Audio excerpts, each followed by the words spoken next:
soit sur le sceau des prophètes et messagers, sur le chef des fils de Adam alayhi salam, sur le bien-aimé d'Allah, le fils de Abdullah Muhammad sallallahu alayhi wa sallam, ainsi que sur sa noble et pieuse famille, sur ses fidèles et vertueux compagnons, et sur tous ceux qui emboîteront leurs pas dans l'accomplissement du bien et la piété jusqu'au jour de la rétribution. Cela étant, chers frères en islam, nous poursuivons notre tafsir par la permission d'Allah. La sourate que nous sommes en train de faire le tafsir, il s'agit de la souratul Hashr, sourate 59, sourate l'Exode. Nous nous sommes arrêtés la fois dernière au niveau du verset 16. Et nous allons reprendre, Inch'Allah Ta'ala, à partir de ce même verset, sinon du verset 15. À partir du verset 15. Et s'il plaît à Allah, nous allons terminer la sourate aujourd'hui. Vu que le mois de Ramadan aussi s'approche, le dimanche peut-être sera notre dernier jour de tafsir avant le mois de Ramadan. Nous allons laisser la toute dernière semaine avant le Ramadan pour commencer le Ramadan avec le tafsir que nous sommes habitués à faire, c'est-à-dire tous les jours à partir de la prière de 13h jusqu'à la prière de 16h moins, au courant du mois de Ramadan. Alors ici, la souratul Hashr, nous sommes au verset 15.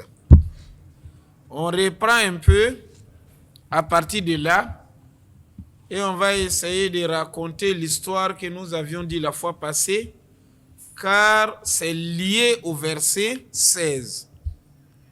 L'histoire qu'on a racontée à la fin du tafsir de dimanche est liée au verset qui suit. C'est d'ailleurs la raison qui fait qu'on va reprendre à partir du verset 15. A'udhu billahi minash shaitanir rajim. بسم الله الرحمن الرحيم كمثل الذين من قبلهم قريبا ذاقوا وبال أمرهم ولهم عذاب أليم كمثل الشيطان إذ قال للإنسان اكفر فلما كفر قال إني بريء منك إني أخاف الله رب العالمين. Allah subhanahu wa ta'ala, dans les versets passés, dans les passages passés, il nous a raconté comment les Banu Nadir ont été exodés de Médine, ont été expulsés de Médine, parce qu'ils ont abusé, parce qu'ils ont trahi, parce qu'ils ont comploté pour assassiner le prophète sallallahu alayhi wa sallam. Et en ce moment-là, le messager d'Allah est allé siéger leur cité et leur a demandé de quitter Médine.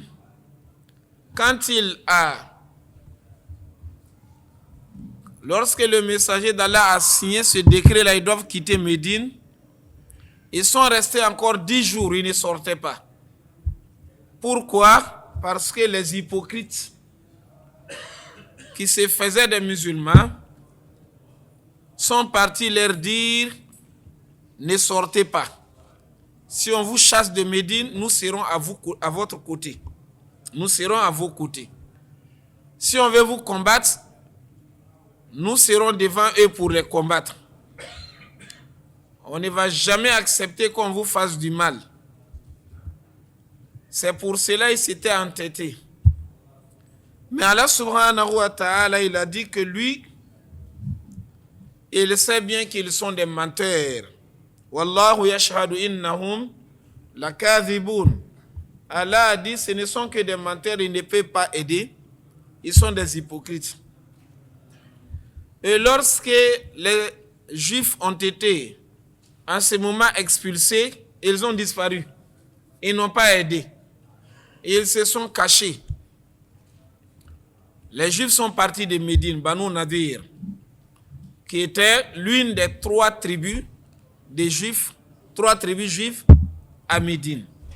Donc Allah, il nous dit dans le verset, notre verset d'aujourd'hui là, Allah, il nous dit, كَمَثَلِ الَّذِينَ مِنْ قَبْلِهِمْ قَرِيبًا. Allah a dit l'exemple de ces Juifs là, Banu Nadir, c'est comme ceux d'avant eux. Ceux qui étaient là avant eux, il y a peu de temps, il n'y a même pas longtemps, qui étaient Banu Qaynuqa, une autre tribu juive, voilà, qu'on avait chassé également, parce qu'ils ont trahi le pacte. Donc Allah a dit, ceux-là aussi ont été la même chose. كَمَثَلِ الَّذِينَ مِنْ قَبْلِهِمْ قَرِيبًا ذَاقُوا وَبَالَ أَمْرِهِمْ. Allah a dit, ils ont goûté la conséquence de leur comportement. Leur mauvais comportement, là, eux-mêmes ont goûté la conséquence. Parce qu'ils ont été chassés de la ville de Médine. وَلَهُمْ عَذَابٌ أَلِيمٌ. Allah a dit, mais au jour de la résurrection, pour tous ceux-là qui ne vont pas aussi se convertir, ils auront un châtiment douloureux. Ce n'est pas seulement l'humiliation d'ici, mais ils auront également un châtiment douloureux. Un autre exemple, Allah donne. Il a dit, la tribu juive là a été comme l'autre tribu qui a été chassée. Il dit encore ici, كَمَثَلِ الشَّيْطَانِ. Leur exemple, avec les hypocrites là, leur jeu qu'ils étaient en train de faire, c'est comme le diable. C'est comme le diable, le Satan. إِذْ قَالَ لِلْإِنسَانِ كْفُرْ. Lorsque le diable vient dire à un homme, deviens mécréant, il faut me croire. Il vient, il va t'embellir l'alcool. Il faut boire, il n'y a rien. D'ailleurs, même c'est bon pour l'organisme. Un corps a besoin de l'alcool souvent. Il vient, il va t'embellir une femme. Celle-là, vraiment, il ne faut pas la rater. Tu as les moyens, tu as tout. Si tu la cherches là, elle ne va pas diffuser. Il vient, il va te donner l'envie de l'argent. Voilà une occasion qui se présente, l'argent illicite. Mais toi, tu es prêt à prendre. Parce que le diable t'a déjà embelli ça. Donc, il t'a demandé de faire quoi? Ukfur, deviens mécréant. Il faut le suivre. Falamma kafara. Mais lorsque le musulman, ou bien l'homme, il est devenu maintenant mécréant, il a suivi le diable. Il a bu l'alcool. Il a cherché la femme qui ne l'appartient pas. Voilà qu'il a mangé le riba, l'argent haram. Voilà qu'il a eu à offenser les gens. Il a emprisonné les gens sans cause. Quand il a pratiqué ce que le diable lui a demandé maintenant, Qala inni bari'un mink. Il dit, moi je me désavoue de toi. Moi et toi, nous ne sommes plus ensemble. Hein? Il est déjà tombé dans son piège. Là maintenant il dit, moi et toi c'est fini. Bari'un mink. Moi je suis loin de toi, je m'écarte de toi. Hein? Donc le diable dit ça. Il a déjà accompli sa mission. Là maintenant il dit inni bari'un minka. Inni akhafu Allah rabbal alamin. Car moi je crains Dieu, le Seigneur de l'univers. Hein? Il dit quoi? Lui il craint Dieu, le Seigneur de l'univers. Alors que ça c'est carrément faux. Si lui il craignait Dieu, ce qui s'est passé entre Dieu et lui au ciel, on lui a demandé de se prosterner, il a refusé. Hein? Il a été maudit pour ça. S'il craignait Dieu, il n'allait pas se comporter ainsi. Donc le diable, il ne craint pas Dieu, c'est un menteur. C'est un menteur. Le prophète Mohammed a dit, Wa Kazoub, c'est un grand menteur. Le diable, c'est un grand menteur. Il ne craint pas Dieu. Donc là, Allah subhanahu wa ta'ala a dit, Fakana aqibatahuma. Donc, le sort, le résultat pour ces deux-là a été annahuma finnari khalidaini fiha. Et le diable et celui qui l'a trompé, les deux sont dans l'enfer. Hein? Annahuma, les deux, le diable lui-même avec celui qui l'a trompé là, finnari, seront dans l'enfer. Khalidaini fiha. Les deux vont demeurer éternellement dans le feu de l'enfer. Hein? C'est pareil comme les hypocrites là, qui venaient dire aux Juifs ne sortez pas. Et lorsque ça chauffait, ils ont disparu. Alors ces hypocrites, avec les Juifs, ils seront ensemble dans le feu de l'enfer. Hein? L'exemple là, c'est ça. Annahuma finnari khalidaini fiha. وَذَلِكَ جَزَاءُ الظَّالِمِينَ. Telle est la rétribution des polythéistes, des injustes. Voici la rétribution. Voici le paiement qu'Allah a réservé pour les polythéistes. Hein? وَذَلِكَ جَزَاءُ, oui, la part, oui. Jaza'u, c'est la récompense ou le paiement. C'est qu'on a pris pour payer quelqu'un par rapport à ce qu'il a fait. Donc c'est sa part par rapport à ce qu'il a commis. Hein, seront dans le feu de l'enfer éternellement. Donc là, on avait raconté l'histoire qu'il y avait 3 frères parmi les enfants d'Israël. Ces 3 frères avaient une sœur à eux. Les 3 frères avaient décidé de faire un voyage. Pour faire ce voyage, leur sœur allait rester toute seule. Ils ont pensé à qui confier notre sœur pour voyager. Mais au même moment, il y avait un adorateur de Dieu, tellement qu'il était attaché à ses adorations. Il avait abandonné la ville pour aller hors de la ville. Il a construit une maisonnette, il était à l'intérieur pour adorer son Dieu. Il ne venait dans la ville que lorsqu'il est dans le besoin de quelque chose. Il vient faire ça, il se retourne. Donc les 3 frères se sont dit, on va aller voir cet adorateur-là, parce que pour nous, il est l'homme le plus pieux, le plus vertueux, il craint Dieu. Il a même tout abandonné pour aller adorer Dieu. Donc on va aller lui donner notre sœur pour garder pendant notre absence. Ils sont allés voir cet adorateur-là. L'adorateur, il a d'abord refusé. Et ils ont dit, sans toi, on ne voit pas où garder notre sœur. Il n'y a que toi à qui nous avons confiance. Il a fini par accepter. Mais en condition, il leur a dit, construisez pour elle une maison à côté. Ils se sont mis à construire la maison. Quand ils ont terminé, ils ont mis leur sœur dans la maison. Mais elle est confiée à qui? À cet adorateur-là. L'adorateur, il partait donner à manger à la femme. Quand il arrive à la porte, il toque à la porte. Si la femme répond, il dit ta nourriture est dehors, il tourne le dos. La femme ouvre, elle trouve la nourriture, elle prend, elle rentre avec ça, elle va aller manger. Il a demeuré comme ça pendant un temps. Le diable, le Satan, il est venu le voir sous forme humaine. Il va lui dire, voici 3 frères qui t'ont confié leur sœur, ils ont voyagé.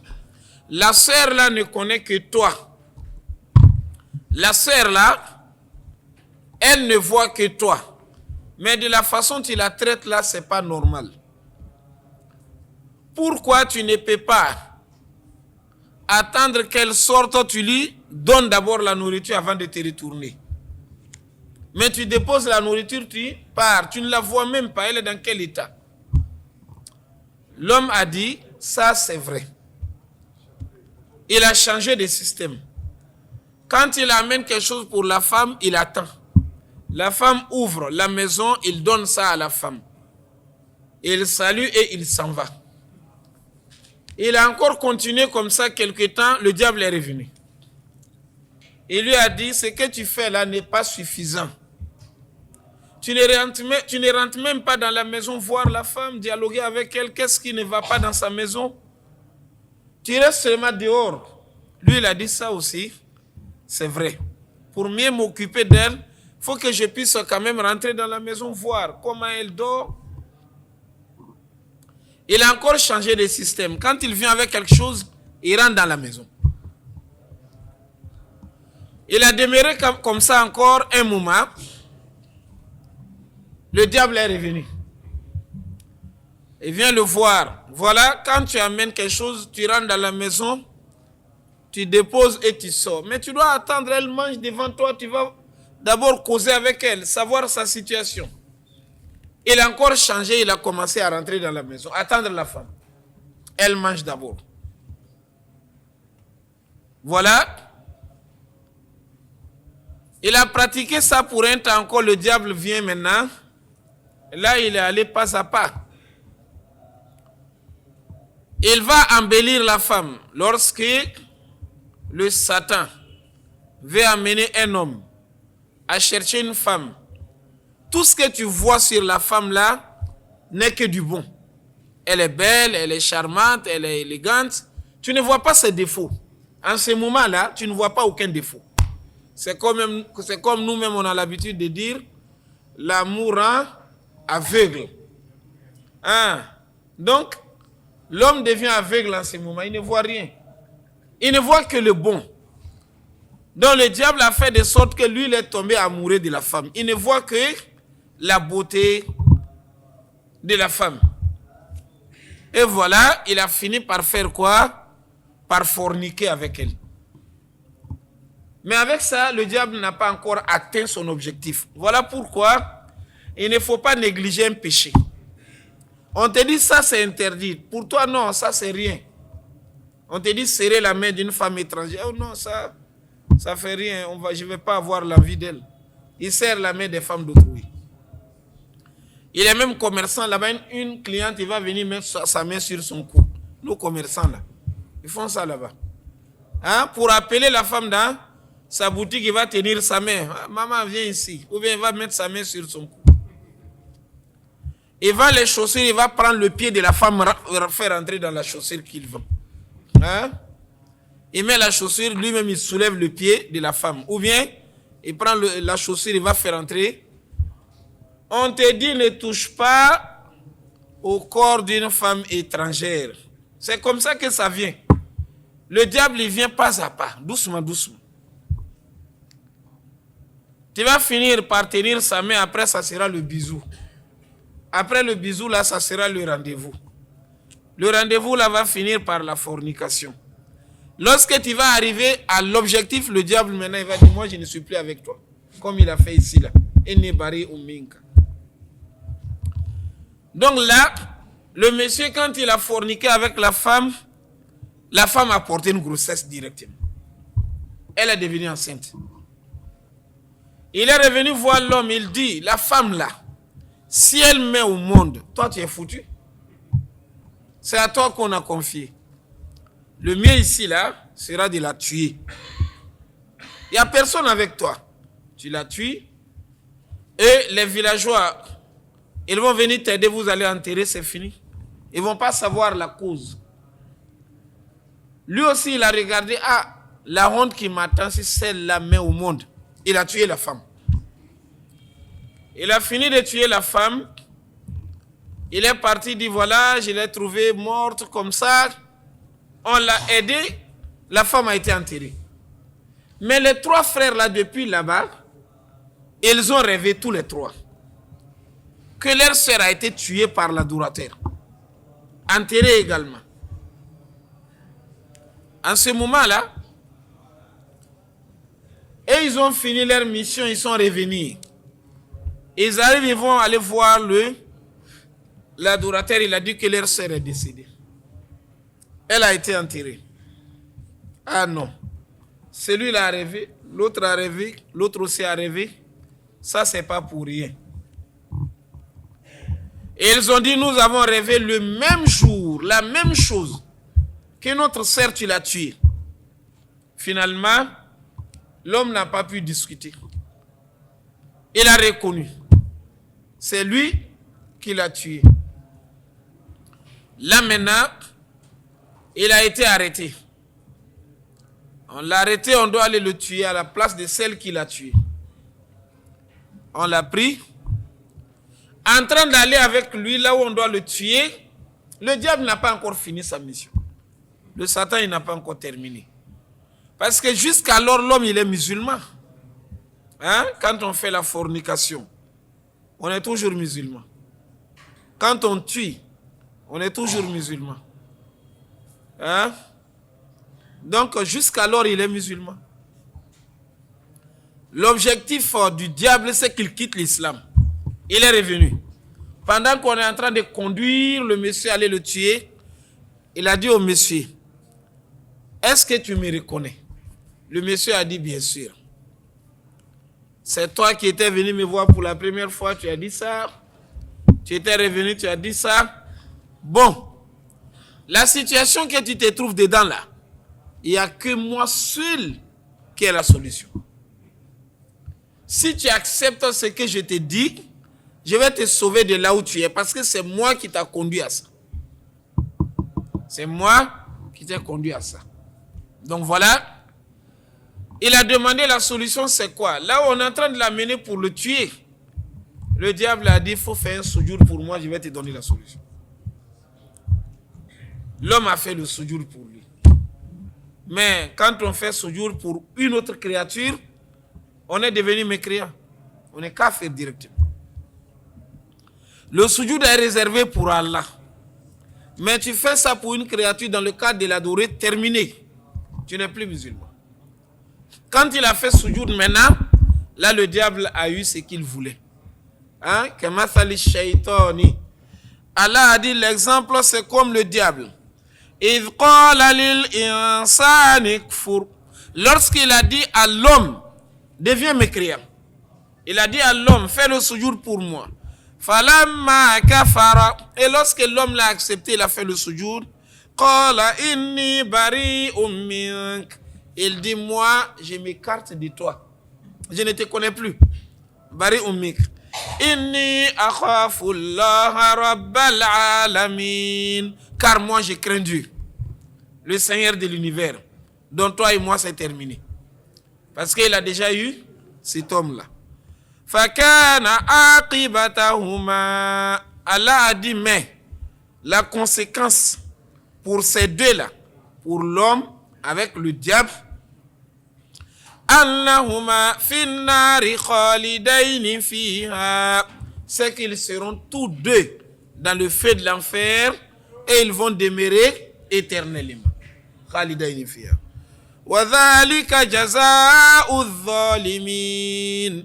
C'est ça la récompense, le paiement, la rétribution des injustes, des polythéistes, des mécréants. Ya ayyuhalladhina amanu. Oh, vous qui avez cru. Allah parle d'autre chose ici. Il s'adresse maintenant aux croyants. Il leur dit, oh, vous qui avez cru. Abdullah ibn Mas'ud a dit, si Allah a lancé l'appel là, soit il va ordonner ou bien il va interdire. Donc il faut bien écouter. Hein? Si Allah a lancé l'appel là, le musulman, c'est comme Allah t'a adressé une invitation. Il veut t'inviter à faire quelque chose ou bien à laisser quelque chose. Qu'est-ce qu'il dit? Ittaqullah, craignez Allah. Allah a dit, il faut le craindre. Il faut craindre Allah. Il faut craindre Allah dans le cachet. Il faut craindre Allah dans l'apparent. Et il faut craindre Allah à tout moment. Tu es avec les gens, tu es seul, tu es en voyage, tu es sur place. Il faut savoir qu'Allah, il est avec toi. Ittaqullah. Il faut craindre Allah, subhanahu wa ta'ala. وَلْتَنْظُرْ نَفْسٌ مَا قَدَّمَتْ لِغَدٍ. Et que chaque âme, chaque personne regarde dans son bagage qu'est-ce qu'il a fait pour demain. Toi-même, tu t'assois, tu regardes. Si je mourais maintenant là, quel bien j'ai fait pour moi, je vais avoir après la mort. وَلْتَنْظُرْ نَفْسٌ مَا قَدَّمَتْ لِغَدٍ. C'est à toi-même de faire ton auto-évaluation, ton bilan. C'est toi-même qui dois faire. Tu regardes, qu'est-ce que j'ai fait? Est-ce que Jésus mère maintenant, Allah va me pardonner? Mais le bon musulman n'est pas celui-là qui va rester dire, oh non, demain, après-demain, l'année prochaine, je vais aller au Hajj. L'année prochaine, je vais donner la zakat. L'année prochaine, je vais prendre la prière au sérieux. L'année prochaine, je vais faire ceci. Mais c'est maintenant là, tu t'assois déjà. Waltanzur nafsun. Que toi-même, tu puisses te vérifier. Hein? Tu te vérifies. Qu'est-ce que j'ai avancé pour demain, pour le jour de la résurrection? Wattaqullah, et craignez Allah. Inna Allah khabirum bima ta'malun. Car Allah, il est le parfaitement connaisseur de ce que vous faites. Allah est le parfaitement connaisseur de ce que vous faites. Que ce soit... Oui. Il a dit, il faut craindre Allah 2 fois dans le même verset. Wala takunu kalladhina nasullah. Allah dit encore, ne soyez pas comme ceux qui ont oublié Allah. Ils ont oublié Allah. Fa'ansahum anfusahum. De ce fait, Allah leur a fait oublier leur propre personne. Hein? Ils ont oublié Allah, ils ont abandonné les ordres d'Allah. C'est ça qui a oublié Allah. Il a abandonné tout ce qu'Allah lui demande de faire. Ce qu'Allah lui a demandé de ne pas faire, lui a interdit de ne pas faire, c'est ce qu'il fait. Comme il a oublié Allah, fa'ansahum anfusahum. Ce qu'il doit faire aussi pour être sauvé du feu de l'enfer, Allah lui a fait oublier ça. Hein? C'est ça, on dit Allah leur a fait oublier leur propre personne. S'il fait ça, il sera sauvé du feu de l'enfer. Allah lui fera oublier ça. Parce qu'il a oublié Allah. Fa'ansahum anfusahum. Ulaika humul fasiqun. Ce sont les pervers, les désobéissants, les rebelles, al-fasiqun, les malfaiteurs. Allah dit, ils sont devenus des malfaiteurs. La yastawi ashabun nari wa ashabul jannah. Ne sont pas égaux les gens du paradis et les gens de l'enfer. Ils ne sont pas pareils. Hein? Les gens de l'enfer et les gens du paradis, Allah a dit, ils ne sont pas égaux. La yastawi ashabun nari wa ashabul jannah. Ashabul jannati humul faizun. Les gens du paradis, ce sont eux les gagnants. Les gens du paradis, ce sont eux les gagnants. Ce ne sont pas pareils les deux groupes. Mais ceux qui seront dans le paradis, c'est eux qui vont gagner. لو أنزلنا هذا القرآن على جبل. Allah a dit, si moi, Allah, j'avais fait descendre le Coran sur une montagne, la montagne, dans sa force, la montagne, dans sa grandeur. Allah a dit, si le Coran était descendu sur une montagne, la ra'aytahu khashi'an. Tu allais voir la montagne là, allait s'humilier, khashi'an, se rabaisser, khashi'an, se soumettre, la montagne, avec sa force là. Allah a dit si le Coran était descendu sur la montagne. Min khashyatillah. La montagne allait se fendre, allait se casser. Min khashyatillah, à cause de la crainte d'Allah. À cause de la crainte d'Allah.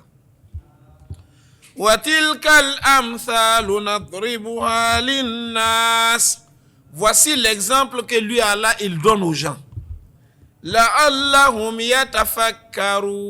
Afin qu'ils réfléchissent.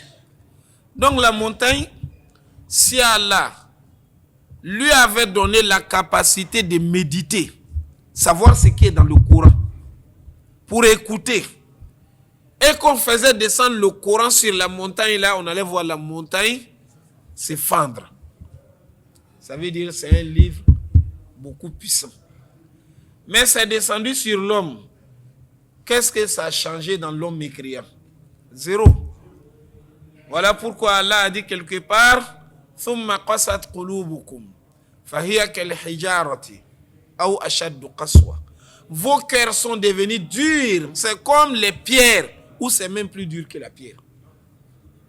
Le Coran, si ça n'a pas pu assouplir le cœur de quelqu'un, aucun prêche, aucune parole.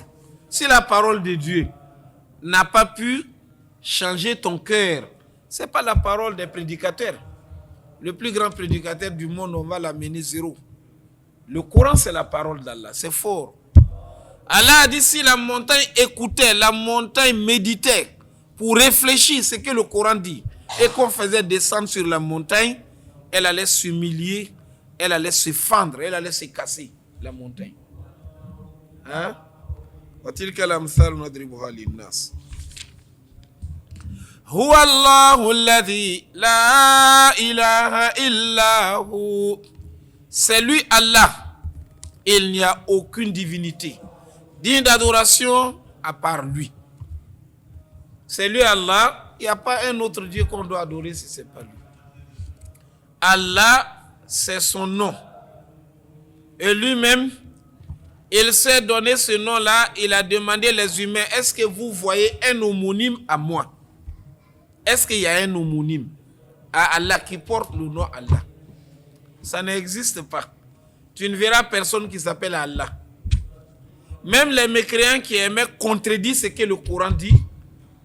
Le Coran a dit qu'il n'y a pas d'homonyme pour Allah. Ils n'ont pas eu le courage de donner le nom Allah à leurs enfants. Personne ne s'appelle Allah. Quand on dit Dieu, Dieu c'est pas Allah, textuellement. Allah, c'est celui-là qui a réuni toutes les qualités de la divinité. Quand on dit Ar-Rahim, il est le tout miséricordieux, ça se trouve dans le mot Allah. Quand on dit Ar-Rahim, il est le très miséricordieux, ça se trouve dans le mot Allah. Quand on dit Al-Hayyu, le vivant, ça y est dans le nom Allah. Toutes les qualités là sont dedans là-bas. Ar-Razzaqu, le donateur, le pourvoyeur, tout est dedans. Hein? Donc c'est lui Allah. La ilaha illahu. Il n'y a aucune divinité digne d'être adorée à part lui. Alimul ghaibi wa shahada. C'est lui qui est le connaisseur de l'invisible. Il est également le connaisseur du visible. Ce qu'on voit, Allah connaît. Ce qu'on ne voit pas, il connaît également. Hein? Alimul ghaibi, l'invisible, l'inconnaissable. Wa shahada, et ce qui est apparent, ce que nous voyons là. C'est lui, Allah subhanahu wa ta'ala, qui est le connaisseur. Huwa ar-Rahmanur Rahim. C'est lui le tout miséricordieux et le très miséricordieux. Huwa Allahu alladhi la ilaha illa hu. C'est lui Allah. Il n'y a aucune divinité digne d'adoration à part lui. Al-Maliku. Il est le roi. Allah est le roi. Hein? On peut aussi penser, mais il y a des rois sur terre. Les rois qui sont sur la terre là, ils ont une limite dans leur royaume. Un roi qui gouverne quelque part au Congo ici, il n'est pas le roi de quelque part en Afrique de l'Ouest là-bas. Il est le roi d'ici. Il ne peut pas commander quelque part aux États-Unis ou bien en Europe ou bien en Australie. Mais quand on dit Allah, lui, il est le roi, il commande partout. Il a la souveraineté totale. Il a le pouvoir total, la puissance totale, la royauté aussi au complet. Ce qu'il veut, c'est ce qu'il fait. Nos rois, là, ce qu'il a, c'est pour lui. Mais ce que l'autre a, ça ne l'appartient pas. Il fait de ce qu'il a ce qu'il veut. Mais ce que l'autre a, ça, il ne peut pas aller gérer comme il veut. Mais Dieu, c'est lui qui détient tout. Tout l'appartient. Il fait ce qu'il veut. Tout est pour Allah. Donc, Al-Malikou, il est le roi. Allah, il est le roi. Al-Quddus, il est pur. Al-Quddus, il est pur. Quddus, donc, il est très loin d'avoir un second. C'est-à-dire, il ne doit pas avoir d'associé. Allah, il n'a pas de fils. Il n'a pas de père. Il n'a pas de femme. Hein? Il n'a pas d'épouse. Allah n'a pas d'épouse. Il n'a pas un père. Quddus, il est très loin de tout ça. Il est pur. Pour avoir un enfant, pour avoir une femme, pour avoir un père, Allah n'a pas tout ça. Hein? Waja'alu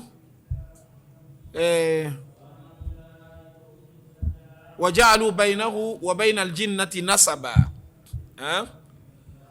ولقد علمت الجنة إنهم لمحضرون. Les mécréants à la Mecque, ils disaient que Dieu, il a des enfants. Ces enfants sont des anges. On leur a demandé, mais qui est la maman de ces enfants-là? Ils ont dit, c'est une femme génie.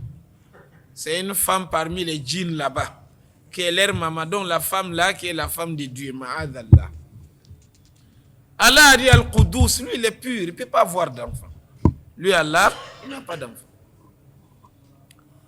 Allah, il n'a pas de défaut, pur.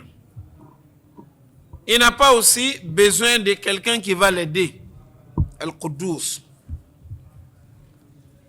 As-Salam. Allah a dit lui, il est l'apaisant. As-Salam, c'est lui Allah qui a la paix. Il met la paix aussi là où il veut. La paix ne peut pas s'acheter. Voilà pourquoi tu verras sur terre, il y a des pays puissants. Il y a des pays développés, avancés, évolués. Mais ils sont dans l'incapacité d'instaurer la paix chez eux. Il n'y a pas la paix. C'est Allah qui met la paix. As-Salam. La paix là, c'est dans la main d'Allah. Mais il y a des pays en revanche qui sont pauvres. Il n'y a rien, mais il y a la paix là-bas. Ils sont quand même en paix. Et cette paix, elle est très très importante pour les hommes, pour les animaux. S'il y a la paix, la vie devient paisible. La vie, elle devient normale. Mais s'il n'y a pas la paix, même si on n'a rien, on a tout. En ce moment-là, on ne vit pas bien. Tu ne peux pas sortir de chez toi, aller voir ton frère, aller voir ton collègue, aller voir ton ami. On a vu l'exemple ici lors du coronavirus. Tu es dans ta maison, on dit ne sors pas dehors. Hein? Ça, c'est un exemple de la guerre. C'est un exemple. On était en guerre avec le corona. C'était une guerre. On nous a chassés, mettre dans les maisons. Tu ne peux pas sortir. Tu ne peux pas aller au travail. Prisonnier. Non, comme ça, là, tu peux même mourir dans la maison. Même si tu as tout, s'il n'y a pas la paix, c'est grave. Voilà pourquoi l'islam recherche la paix partout. Il faut la paix. S'il n'y a pas la paix, rien ne peut marcher. Le musulman, c'est celui-là qui a besoin de la paix que tout le monde est musulman. Il a besoin de la paix que tout le monde. Imagine-toi un musulman, il se rend dans la mosquée pour prier 5 fois par jour. Mais s'il n'y a pas la paix, tu es bloqué dans ta maison là-bas. Tu ne peux pas aller à la mosquée. Rien que pour ça, 5 fois par jour, tu sors, tu vas à la mosquée. Tu reviens. Tu repars à la mosquée. Tu reviens. Sans la paix, ça ne peut pas marcher. Donc, un musulman, c'est celui-là qui a plus besoin de la paix. Et la paix, c'est Allah qui l'a. On demande à Allah de nous donner la paix. Et surtout, en cette période, dans quelques jours, c'est ce qu'il faut dire, ou bien 1 mois et quelques, on va passer aux élections présidentielles au Congo-Brazzaville ici. On a besoin de doigts. L'arme d'un musulman, c'est quoi? L'invocation, la prière. On prie pour que tout se passe bien. La paix règne. C'est ça notre préoccupation. On n'est pas politicien, on ne fait pas la politique. Mais on se préoccupe de quoi? On veut la paix. On demande à qui? On demande à Dieu. Allah, il faut faire régner la paix là où nous vivons pour mieux pratiquer notre religion. Allah, il faut nous éloigner de la guerre. Ici et partout. C'est ça notre prière. Salam. C'est Allah qui a la paix. C'est Allah qui a la paix. Al-Mu'min. Allah subhanahu wa ta'ala, il est le rassurant. Al-Mu'min. C'est lui qui rassure. Hein? Il rassure. On est là, on est dans la sérénité. On est là, on est dans la tranquillité, dans la stabilité. C'est Allah qui nous donne cette assurance-là. Il nous rassure. Et c'est Allah qui nous rassure également. Ce que je vous ai envoyé là, ce sont des prophètes, hein, suivez-les. Je vous rassure que le prophète Mohammed, il a été envoyé de ma part. Jésus et Issa, c'est moi qui lui ai envoyé là-bas, qui l'a envoyé. Donc suivez-le. Al-Mu'min. Donc il nous rassure. Ceux-là, ce sont mes envoyés. Vous devez les suivre. Al-Mu'min. Allah, il nous rassure. Hein? Il nous rassure qu'ils sont venus de sa part. Le Coran est descendu du ciel. Al-Mu'min. Allah, il nous rassure. Le Coran là, ça vient de chez moi. Hein? ذلك الكتاب لا ريب فيه هدى للمتقين. Al-Mu'min. Hein? Il y a parmi les noms de Dieu qu'on peut aussi donner à quelqu'un. Les attributs de Dieu, il y en a qu'on peut donner à quelqu'un. Par exemple, Al-Mu'min. On peut appeler quelqu'un par Mu'min. On peut aussi l'appeler par Abdul Mu'min, si on a fait de ça le nom de Dieu. Mais il y a des attributs qu'on ne peut pas donner à quelqu'un. Tu ne peux pas faire appeler ton enfant Al-Mu'yi, celui qui donne la vie. Ou bien Al-Mumit, hein? Celui qui donne la mort. Ça, on ne peut pas donner. Donc, il y a des attributs qui sont pour Dieu, mais on peut donner aussi à quelqu'un. Sauf que la qualité de la personne et la qualité de Dieu, ce n'est pas pareil. C'est comme on a l'habitude de dire, la fourmi a un pied, l'éléphant a un pied. Mais est-ce que c'est le même pied là? Ce n'est pas le même pied, hein? Le pied d'un éléphant et le pied d'une fourmi. Ce n'est pas pareil. Mais on appelle tous les deux par pied. Hein? Donc ici, si on dit Allah, il est mu'min, il est rassurant. Un homme aussi, il est mu'min, c'est même rassurant là, mais ce n'est pas pareil. Hein? Pour Allah avec pour l'homme, ce n'est pas la même chose. Allah, il est ghani. L'homme, il est ghani. Allah est riche. Celui-là aussi, il est riche. Mais est-ce que c'est la même richesse? Ce n'est pas la même richesse. Donc, Allah, il est Al-Mu'min. Al-Muhaymin. Allah subhanahu wa ta'ala, c'est celui-là qui contrôle tout. Muhaymin, même les petites choses, Allah contrôle. Il n'y a rien qui se passe à l'insu d'Allah. Il n'y a rien qui l'échappe très bien. Hein? Une fourmi noire, dans les ténèbres de la nuit, assise sur une pierre noire, Allah voit cette fourmi-là. Hein? La fourmi elle-même est noire. On est dans la nuit. En pleine nuit, il y a l'obscurité. Elle est assise encore sur une pierre qui est noire. Mais Allah est en train d'observer. Hein? Al-Muhaymin, il voit tout. Il contrôle tout. Rien ne l'échappe. Al-Muhaymin. Al-Azizou. Allah a dit, lui, il est le puissant. Hein? C'est lui, Allah, qui a la puissance. Il est le puissant, Al-Aziz. Il n'y a rien qui dépasse la puissance d'Allah subhanahu wa ta'ala. Al-Jabbaru, Allah a dit, il est le contraignant. Al-Jabbar, c'est lui, Allah, qui peut changer les choses comme il veut. Il change comme il veut. Celui-là, il était comme ça, aujourd'hui, il est comme ça. Al-Jabbar, c'est Allah subhanahu wa ta'ala qui change comme il veut. Il a ce pouvoir. Al-Jabbar. Al-Mutakabbir, Allah, il est l'orgueilleux. Hein? Il a la grandeur absolue. Al-Mutakabbir. Hein? Al-Mutakabbir, c'est lui qui a la grandeur. On va un peu vite pour finir la sourate, Inch'Allah. Subhanallahi amma yushrikun. Pureté à Allah pour tout ce qu'ils sont en train de lui attribuer. Yushrikun. Ils sont en train de l'associer. Dire que celui-là aussi c'est un Dieu. Celui-là c'est le fils de Dieu. L'autre c'est la femme de Dieu. Subhanallah. Pureté à Allah. Gloire à Allah. Amma yushrikun. Hein? Contre tout ce qu'on est en train d'attribuer à Dieu. On est en train d'associer à Dieu. Huwallahul khaliqu, c'est lui Allah, le créateur. Al-Bari'u, c'est lui qui a commencé la création. Tous les deux là, c'est la création.